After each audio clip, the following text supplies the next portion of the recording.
Hello, welcome to my channel. I am the Tulsa Astro Geek. Today, I'm going to show you how to take pictures like this on a phone like that. I am a big believer in starting the astrophotography journey with the equipment you have, or with as close to what you have already as possible.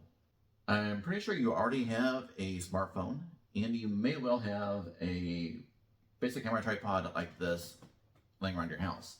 If you don't already have a basic tripod, um, ones like this are 20 or 30 bucks off Amazon. I paid, I think, $8 for this at an estate sale. You can get started very cheaply. You will need a smartphone adapter like this one.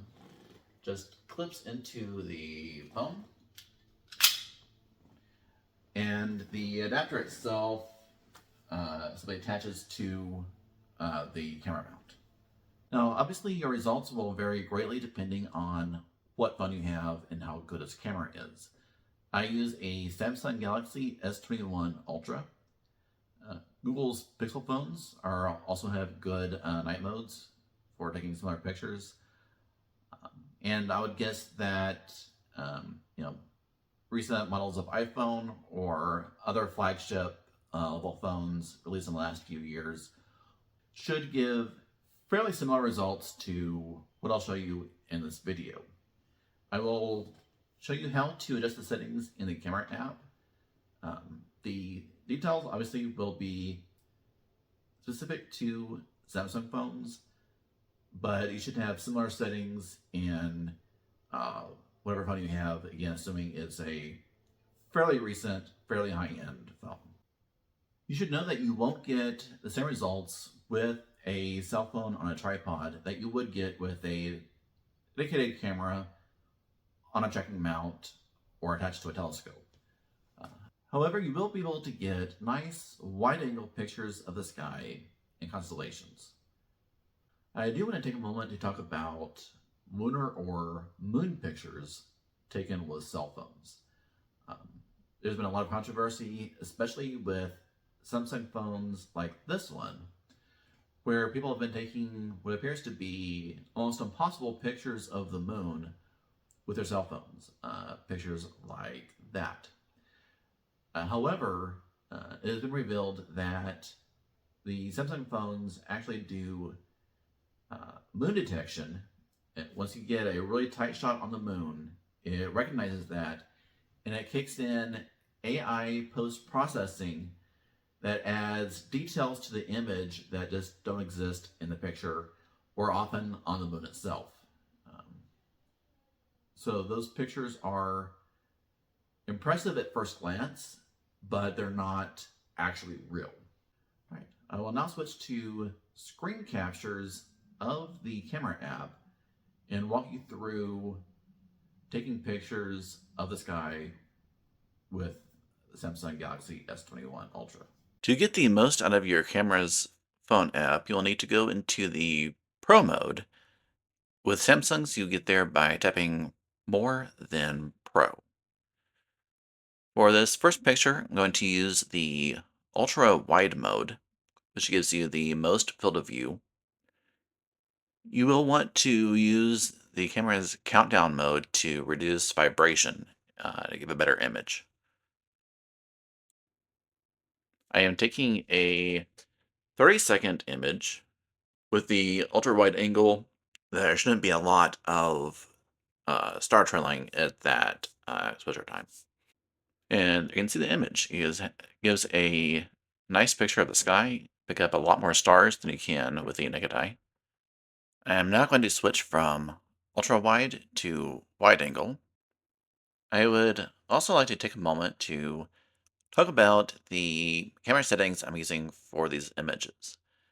The first is the ISO. ISO is a way of adjusting the brightness of an image without adjusting the exposure time. However, increased ISO, it does give you a brighter image and capture more details in low light, but it comes at the expense of more image noise. For the camera speed, I was using 30-second exposures for the ultra wide angle, However, as you reduce the field of view or increase the magnification by going from ultra wide to telephoto through the zoom levels, you will need to use shorter and shorter camera speed or exposure time in order to avoid or reduce star trailing. I'm not really messing with the EV setting. For focus, it really depends on your sky condition. If you're in a darker sky and there's several bright stars, you may be able to use autofocus. However, if not, you may need to use manual focus. And to do manual focus, you will want to adjust the focus until the stars in the image are as small as possible. We can now see the image is pretty similar to the ultra wide angle, except that it is, of course, a somewhat smaller field of view. If you're wondering why the images are so bright, that is the effects of light pollution combined with the long exposures we're using for these images. It can be easily adjusted in any image editing software. I am now dropping down to the camera's telephoto mode, which you can see even in the live preview is pretty nicely framing the constellation Orion. And here's the image, which I think is pretty amazing coming from a cell phone. I think that is pretty nice looking right out of the box. You can very easily see the bright elements in the constellation Orion, including the belt, the sword, and the bright stars Betelgeuse, Bellatrix, Rigel, and Safe.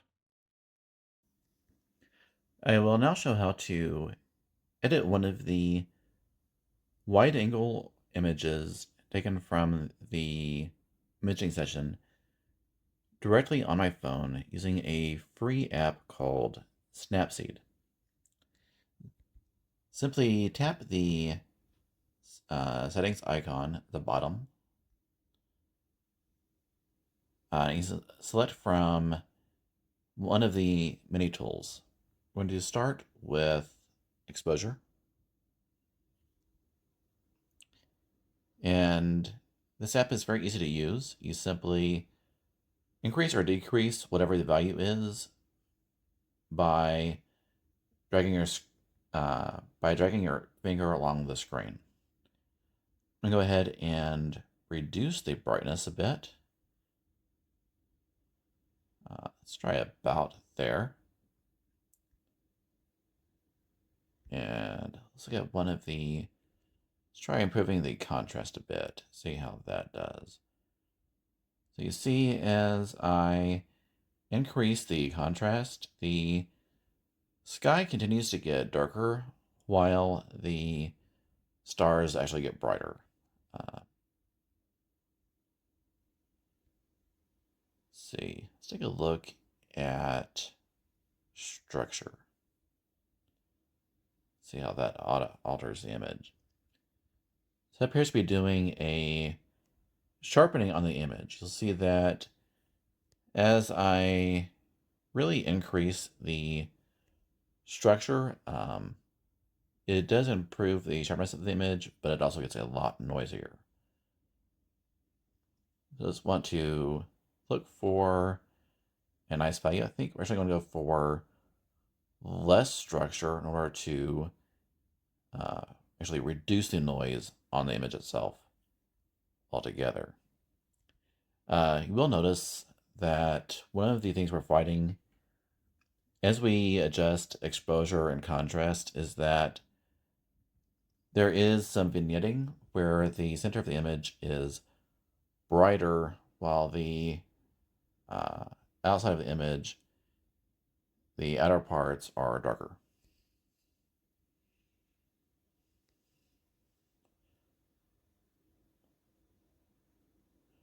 So it is a balance using simple tools like that to avoid the vignetting. There are ways to uh, eliminate that using, for example, a free desktop tool called Siril, Siril. However, you will need to first export this image as a TIFF file that Siril can understand. All right. Try so keep this a little bit till we get a nice contrast. Let's go with that. And I'm going to save that. This is an image that I really like. It was a bit of a target of opportunity in that I went outside and saw that Orion was emerging really nicely from this cloud bank in the horizon. I actually took this image, uh, not using a tripod. I held it in my hand, steadied against a post to reduce shake as much as I could. The key with any of these images is to keep the phone as stable as possible. Thank you for watching this video. I hope you enjoyed it.